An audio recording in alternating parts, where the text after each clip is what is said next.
हाय, कैसे हैं आप लोग। और आज की कहानी है स्ट्रेट अवे फ्रॉम नॉर्बरी। कहाँ है नॉर्बरी? नॉर्बरी है लंदन में।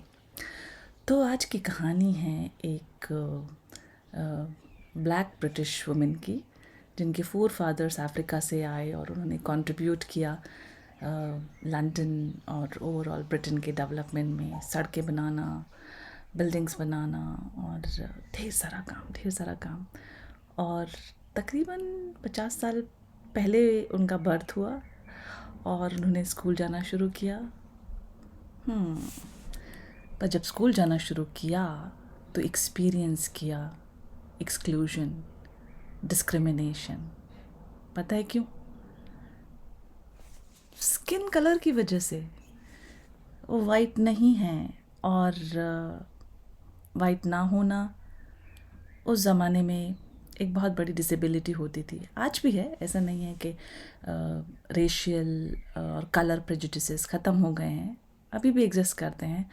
लेकिन ये बच्ची की कहानी सुनते हैं कि कैसे नेविगेट किया उन्होंने इतने डिस्क्रिमिनेशन में।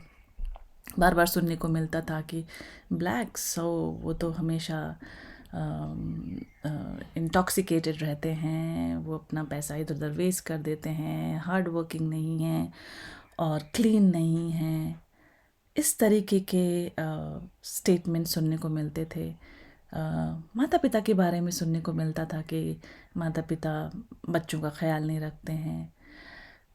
कभी किसी ने उनकी सिचुएशन को नहीं असेस किया कि वो किन हालात में रह रही थी। पर एक चीज़ थी उनके अंदर, स्ट्रगल करना, रिसिलियंट, बहुत रिसिलियंट।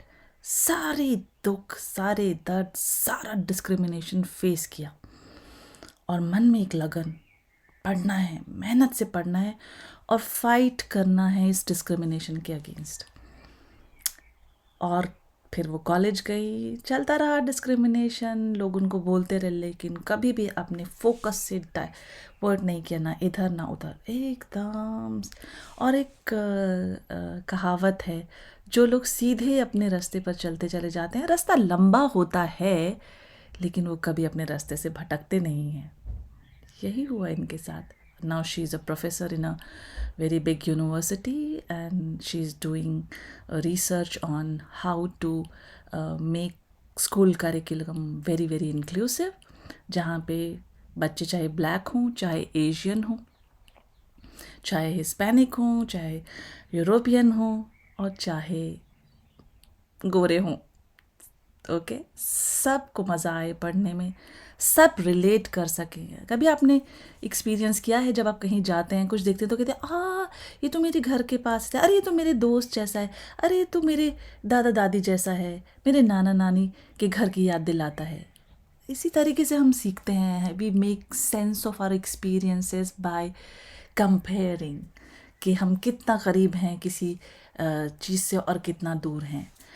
तो इनकी जो रिसर्च है वो है कि कैसे म्यूज़ियम्स को यूज़ करें हम अ, बच्चों को पढ़ाने में और अपनी हेरिटेज से उनको एक्विंट कराने में। अब इनकी रिसर्च ने पाया कि जो ब्लैक ब्रिटिश हैं वो अपने बच्चों को म्यूज़ियम ही नहीं लेकर के जाते हैं। क्यों? उसका रीज़न ढूंढा। Again it went back to the same old story. Museum में ऐसा कुछ है ही नहीं जिससे वो रिलेट कर सकें। वहाँ पे रैम्ब्रॉन्ट है, वहाँ पे मोने है, वहाँ पर वैन गॉग है, सब है, लेकिन ब्लैक आर्टिस्ट नहीं है। कोई नाम ऐसा नहीं है जिससे वो रिलेट कर सकें। तो हम क्यों जाएं?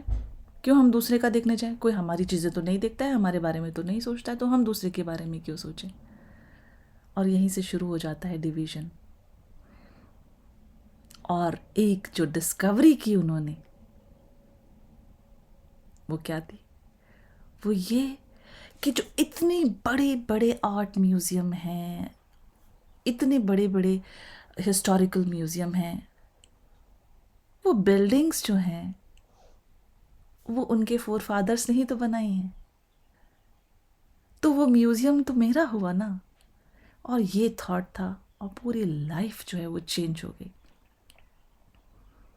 तो कभी अगर आपको ऐसा लगे कि कोई म्यूज़ियम ऐसा है जहाँ पर आपके सो कॉल्ड अपने लोगों के वो आर्ट वर्क नहीं हैं, तो घबराने की कोई बात नहीं है। म्यूज़ियम में कोई ना कोई दीवार, कोई ना कोई फाउंडेशन, कुछ ना कुछ, इवन टिकट, इवन जो हिस्टोरिकल आर्टिफैक्ट्स हैं उनको लाना, या जिसने बनाया है, पेंट किया है, वो पेंट, वो कागज़, वो कैनवास कहीं ना कहीं आपके किसी अपने ने बनाया है।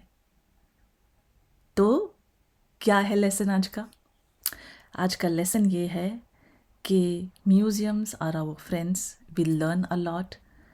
म्यूज़ियम्स एक ऐसी जगह है जहाँ पे हम ये नहीं सोच सकते हैं कि हम एक्सक्लूडेड हैं, क्योंकि हमने या हमारे पेरेंट्स ने या हमारे दोस्तों ने उसमें कंट्रीब्यूट किया है।